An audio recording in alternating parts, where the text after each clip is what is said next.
a brand new dawning as the passion start to rise. The energy fill the skies. I say thanks for favor to wake up and hear me. Good morning, and welcome back to Good Morning Tobago right here on Tobago Updates, guys. You know, we have to continue those discussions as it pertains to one of the most historic election outcomes we've seen in Tobago in a very long time. We saw a 15-0 victory for the Tobago People's Party over the People's National Movement last Monday evening. This morning we're talking about the impact of those election results on Tobago's economy, Tobago's future, and Tobago's business sector. And to have that conversation with me this morning, I have the privilege of sitting here in studio and chatting with Mr. Demi John, who is the former chairman and vice chair of the Tobago Chamber of Industry and Commerce. Good morning and welcome. Morning, Shenell. Morning, Tobago. Excellent. Now, as I said in my introduction, a historic victory, and so much so that there has to be legislation in the Parliament to amend the Tobago House of Assembly Act to facilitate the number of assemblymen that are currently in the executive. Tell us a bit about what that means on a whole from your perspective for Tobago's future. Well, it's not the first time that we've seen a political party taking all the seats in the Tobago House of Assembly. It happened in 2013 under the PNM. And I remember Mr. Orville London saying, it's the hardest time to govern because, one, you have to actually police yourself. There is no opposition within the House. So organizations like the Chamber, Hotel Association, they will now have to step up to be the watchdog of the Tobago purse. And they will have to now have the Tobago House of Assembly on their toes and the pews and the key. You also have the PNM. The PNM have to now restructure and see how they can go forward, because what Tobago is saying is that we are not comfortable with the candidates or the position you are putting up. So the PNM has to do some work there. But in terms of the arrangement for Tobago and the Tobago House of Assembly, I think it's a win-win situation. I think we can benefit a lot out of the next 4 years, especially with the central government and the Tobago House of Assembly being friends. There is no animosity from what we are looking on and seeing. So the Chief Secretary should be able to get a lot of things done this year. There is no official opposition in the House. So he don't have to waste time going and look for questions, answers, etc., that kind of thing. And I liked what he said. He's given the secretaries 9 months to perform, or else you can be changed around. That is something that we have to look at and see how they perform within the next couple of months when the secretaries are signed. Hopefully we should have that this week, we're hoping. Now the bill has been passed in the Parliament. So it's exciting times for Tobago. We have a lot to do. We've been complaining of a lot of things, and I think the Chief Secretary in his bucket list in terms of the things that he wants to get done now, we have to start to accelerate those plans. Really and truly, we have to start. It's a dry season, especially for construction. It's a perfect time start to get a lot of these things off the ground. Right. And do you think if the Chief Secretary is able to fulfill his mandate of efficiency and getting these things done within quick time, that it could turn around the culture of governance on the island? Yeah. So now, look at it. Everything depends on the Tobago House of Assembly. In terms of business, even though you're in the private sector, somehow you are linked to the Tobago House of Assembly. If the Secretary for Finance and the Chief Secretary sits down and really plan out how the economy of Tobago spreads out in the next 4 years, and you start to really and truly push the private sector, increase the private sector, have the private sector in a position that they can stand on their own, because as it is now, if you're not working for the Tobago House of Assembly, your business not going anywhere, right? We have to change that. It's something we've been talking for the last, 15 to 20 years. We need to really take the bull by the horn now. The Chief Secretary, from looking at his posture, he looks like he's serious about what he's saying. We want to support him from, especially, I can't speak from the chamber, but from the private sector members. they actually said, yes, we look forward to working with the Tobago House of Assembly. So if you have everybody working, the whole governance structure of Tobago, the whole, how you manage the island, if you bring on people who are not supportive of your party, because it can't be a TPP, PNM, we against them, that kind of foolishness anymore. Elections is over. All right. We have 4 years to fix this place. We have a great opportunity in terms of the align with the central government.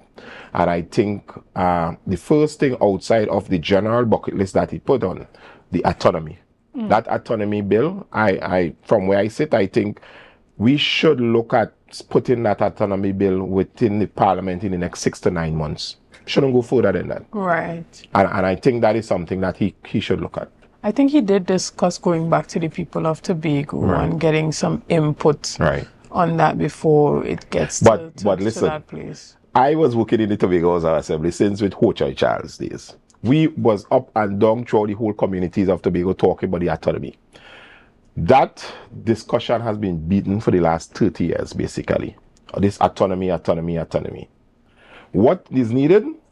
Prepare a draft bill, send it out to Tobago, give Tobagoans about a month to study it, and then the Chief Secretary have about 4 big meetings, North, West, East, and South, and let people send in their comments, their concerns, and after that, you invite the opposition leader and the PNM around the table and say, this is what we propose.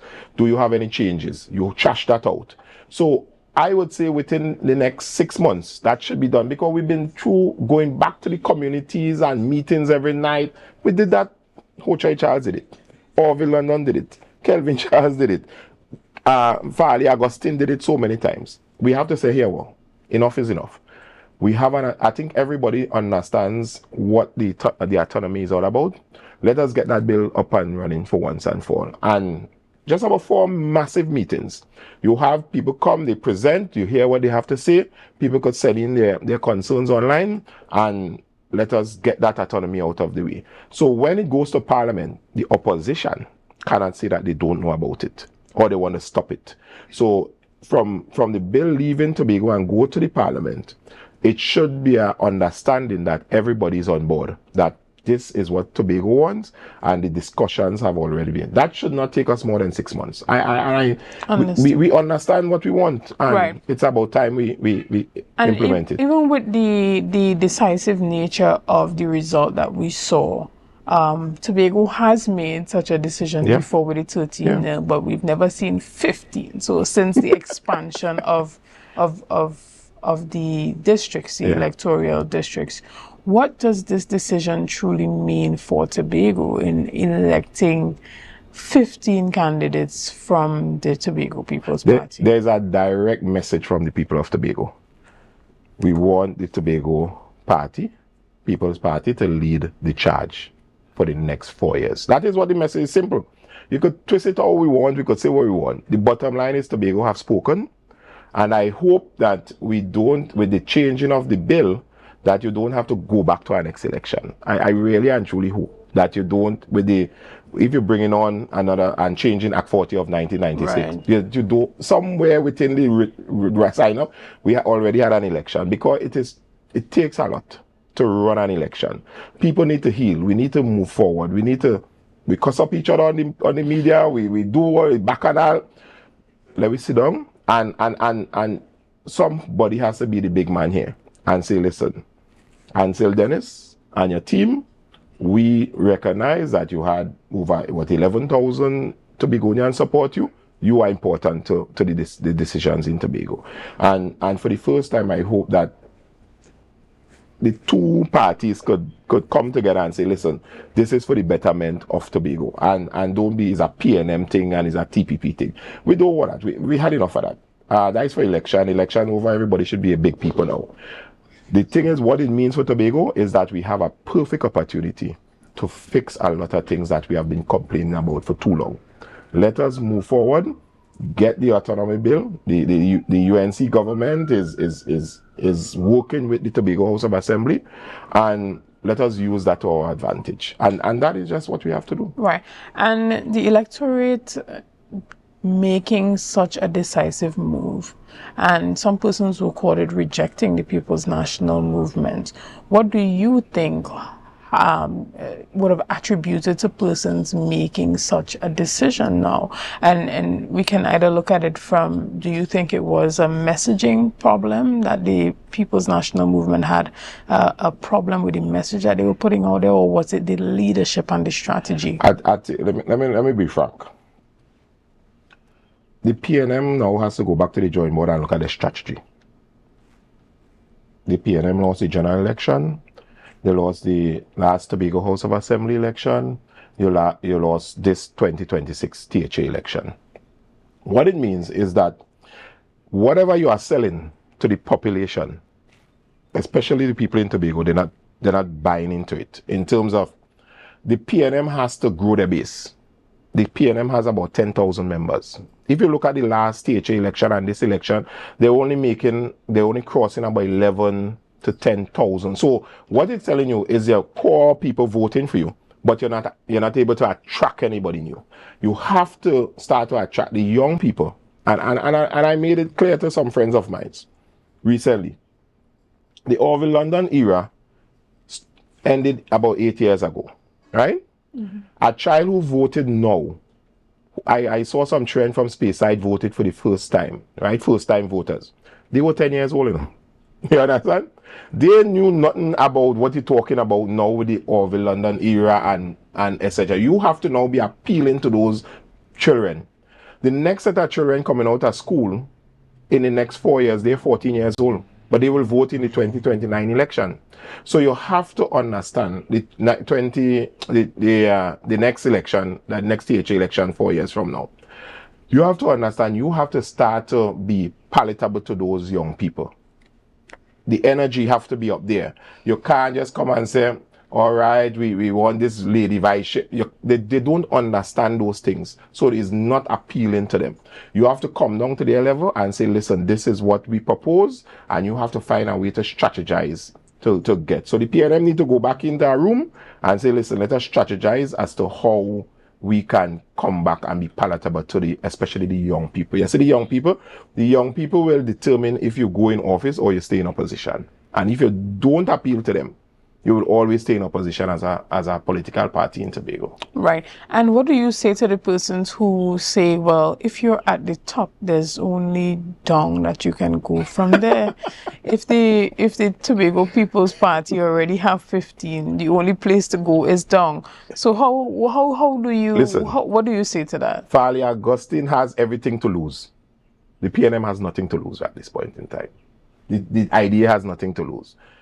Farley Augustine, if he wants to stay in charge of Tobago, he has every single thing to lose. Nobody else have anything to lose in Tobago right now other than the TPP. The TPP has to do everything and report to people and say, listen, this is what we do. And even try to attract that 10,000 people. So next time you go up and even when you win 15 votes, you should come around with about 20-something thousand voters, right? If you do your administration right, if you do the campaigning, if you report to people, if one thing that the pet peeve that everybody in Tobago is saying, the chief secretary do answer his phone, right? That is out there. I saw Akel is being sworn in the assembly, and I give the chief secretary some advice. Give Akel a phone to answer. People just want to hear, hey, listen, the chief secretary is not available. He will try to get back to you and you take some notes and say, listen, chief, this person called, that person called, this person called.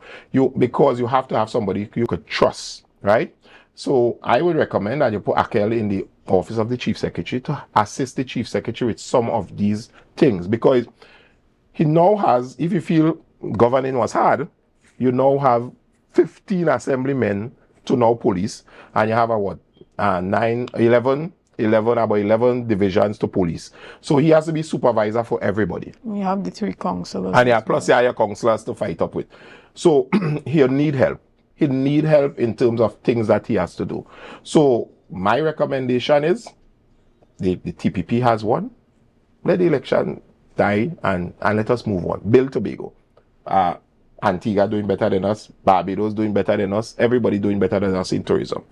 We have to study what are we doing. Now we have an alliance, and this is where you come back to, if you have somebody on the other side, and your partner and your friend, you say, listen, the amount of money T.H.A is spending airlift to Tobago, it's crippling T.H.A, right? What you might want to say is, Airport Authority, you deal with the airlines coming in Tobago and let T.H.A take that money and do marketing. You understand? What we need to do is marketing.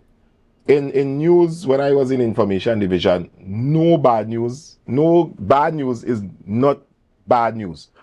There is always some good about it. Coming out of what the situation with Venezuela, everybody in the world knows Trinidad and Tobago now. Every single person in the world knows where Trinidad and Tobago. Use that to your advantage. T.H.A should be actually selling to the American market in terms of road shows, promotions, this, that, and say, listen, Airport Authority, we want you to pay for the flights and that kind of stuff. So it takes the burden off of your resources to do that. So it's an interesting 4 years, Shenell. It's really interesting. We look out, we have, like, the contractors, they forming themselves into an association, which is something the Chief Secretary recommended. He actually was the one who recommended and said, listen, I'll form ourselves into a body so we could talk. He and Trevor James said that to us in a meeting, right? It's now happening. I think this week you will see a rollout of that even better. Right. And then we look at meeting with the Tobago House of Assembly and say, listen, you have a couple of projects. These are the projects that we are capable of. These are the projects we are not capable of. And we stop the shouting and the fighting across the room, because it ain't helping nobody in Tobago. And that is how we move the island forward. Right. Excellent. Well, we're going to take a quick break right here, and we're going to return with much more conversation right after this. So see you soon. In the sun, we are beaches, we are rivers, we are melanated ones. We special and there is no denying Tobago is number one. I am you and you are me, together we stronger. Good morning Tobago. Good morning Tobago. Good morning Tobago.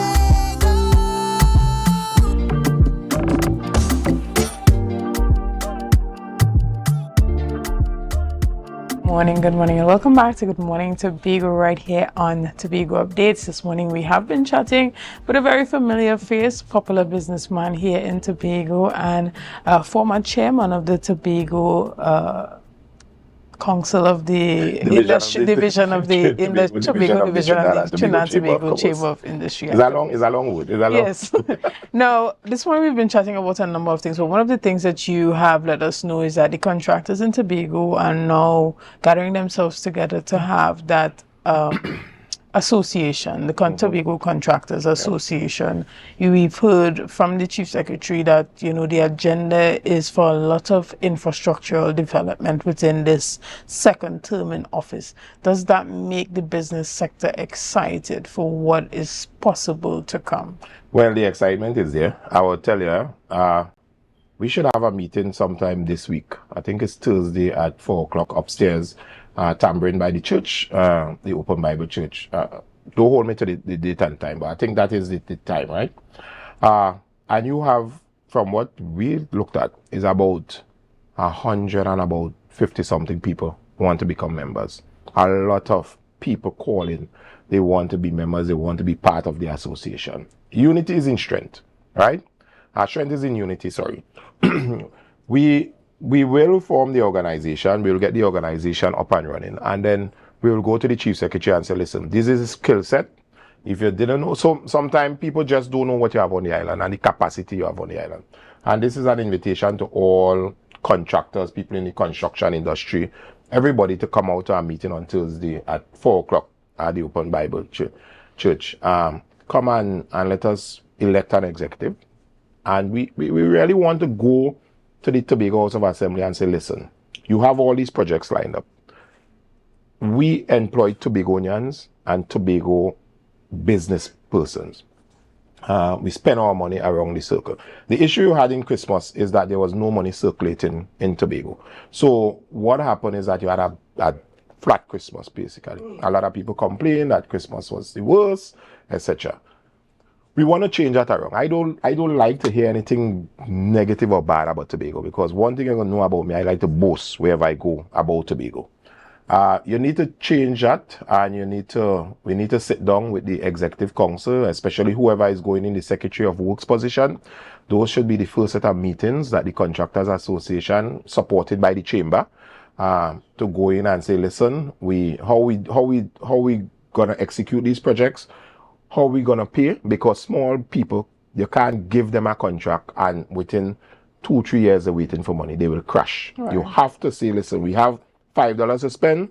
Okay, let us spend the $5 this way, and you get the businesses to be able to feed from that and be able to grow from that. And our next thing is timely payment to suppliers.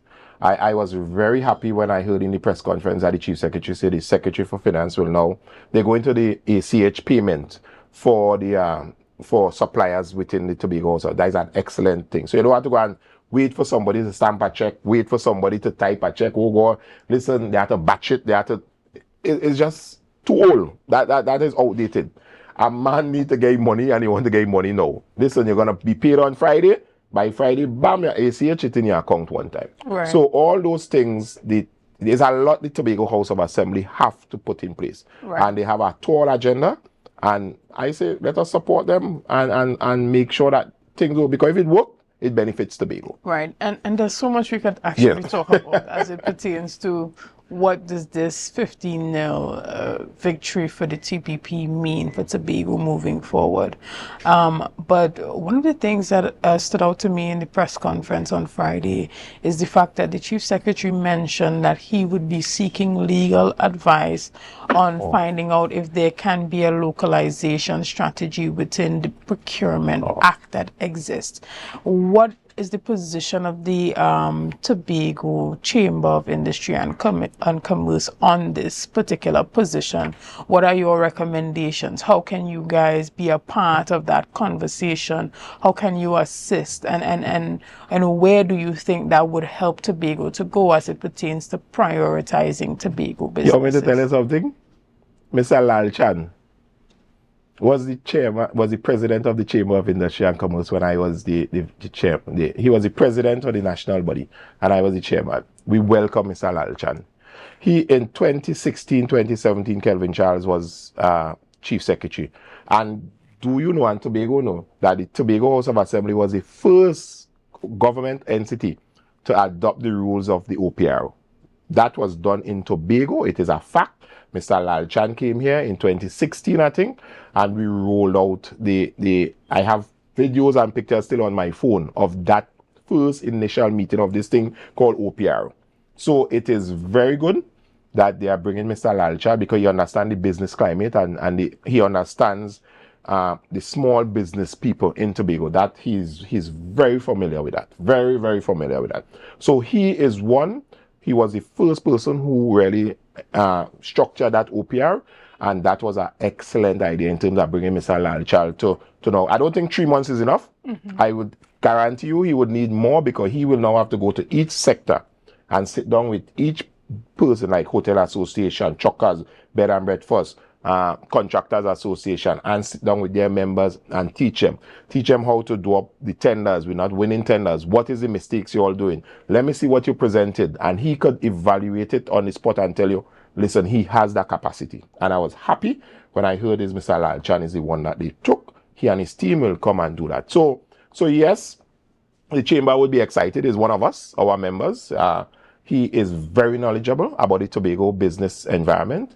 And I know he will come and do justice. And he's the one the private sector could really go to and sit down and say, listen, we want this thing to work in our favor. Understood. Right? Well, I really wish that we had more time this morning to go further into our conversation, but we would still continue our conversation. Yes. Even outside of this. It's just unfortunate that our audience won't be able to hear it. But we always are happy to have you here and to hear your perspectives. Yeah. Ladies and gentlemen, we want to thank you so much for being a part of this morning's discussions. Thank you for your likes, your shares, and your comments, and all that you have been doing and continue to do to make Tobago Updates the #1 broadcaster here on the island of Tobago. Again, I am Shenell Felix, and have a great day.